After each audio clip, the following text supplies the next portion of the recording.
Where's hi everybody and welcome to another video. Today's topic for today's video is a very entertaining one, a very funny one, a very amusing one.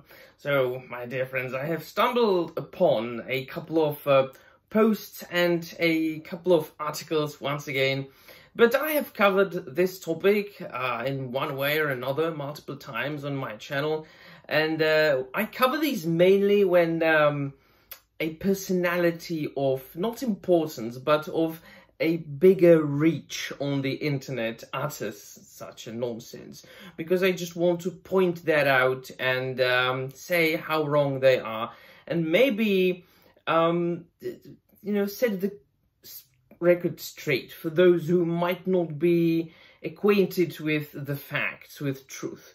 Because as far as different fandoms go, people are strange and nitwits are everywhere.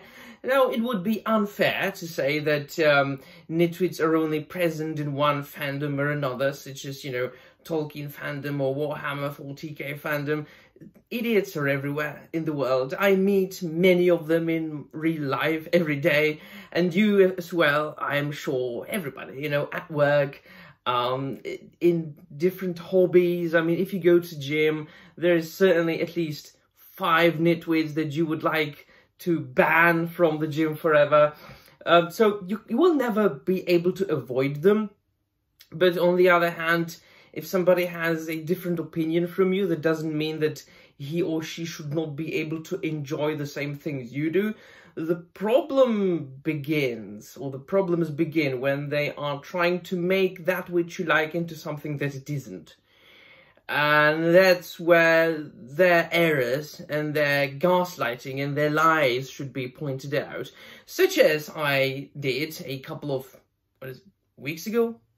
2 weeks ago? A week and a half, when I made 2 videos about Mr. Corey Olsen and, him, the Tolkien professor he called himself, and the nerd of the rings, and their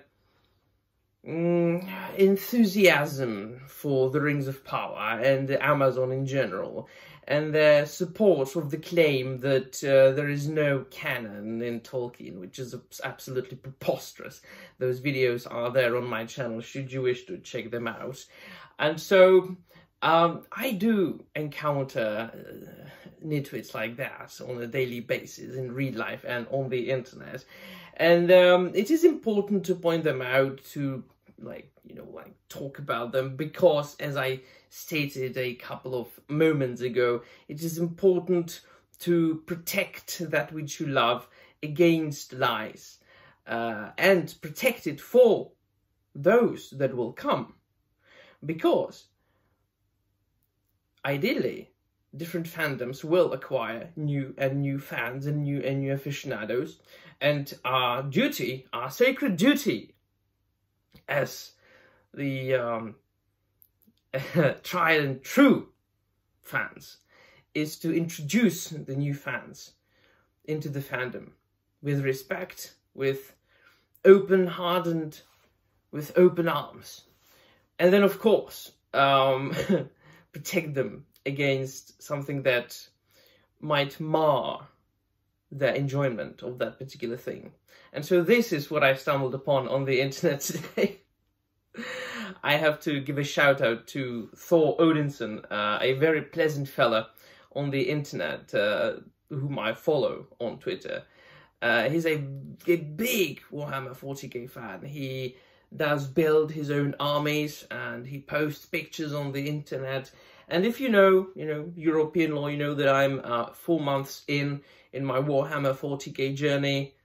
I mean, it was like that, despite being a massive fantasy and science fiction fan my entire life, I only got into Warhammer 40k 4 months ago. I'm like 11 novels in, I'm all in, and acquiring new information each and every single day, and I am very proud to say that in those 4 months I have learned a lot. And so this made me chuckle a lot. I shall try to post a picture right here. So there's a fella on the on them Twitters. I don't know him. I don't know. I try to stay away from nitwits like that, because I don't want to be bothered. I don't want to be annoyed while enjoying things that I love. But this is just so funny that I needed to make a video about that. So this is a fella who is quite clearly grasping for attention. Now, as far as activists go, you know, trying to reflect their own things, their own quirks, if we are to mitigate the term, into fandoms and into fiction and into stories that have been around for decades and sometimes even centuries and millennia, if we are taking into consideration myths and legends. And they are just trying to reflect their own inner things. I would like to use a different term, but let's just make this video family friendly. And sometimes it just, I mean, people are saying, yeah, ban them, like gatekeep. And I'm like, yeah, I mean, sometimes they are harmless. You know, let them do their thing. Just laugh at them, point them out, say where they are wrong, and just let them do their thing. So please look at the screen if you are not already looking at the screen. This is a fellow who paints like miniatures of Warhammer 40k, and he paints them in the vein of like pride flags. There's the different kinds. I didn't know there were so many of them. And it's like 10 different Astartes, and each and every single one representing different like queer aspect. And I'm like, do you know that's absolutely nonsensical? I mean, do you know anything about the Astartes? Do you know that like there is absolutely nothing sexual about them? This is like, sexuality is the last thing they ever bloody think about. Have you ever read any Warhammer 40k novel? I mean, do you know that their entire life is basically, you know, being devoted to the fight for the Emperor, for the Imperium of Man, for their battle brothers, for their chapter or legion, if we are to take into consideration, you know, like a pre-Horus Heresy era. Do you really know anything about Warhammer 40k? Do you really think that any Astartes would wear these colors in support of something like pride? I don't think so. I mean, they are proud of being servants of the Emperor. They are proud of being, you know, sons of their primarchs. They are proud of being members of their chapter.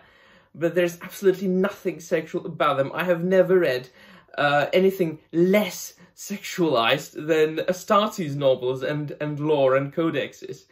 And it's very similar to what Fellowship of Fans did a couple of, was it last Pride Month? Or was it this? I think it was this Pride Month.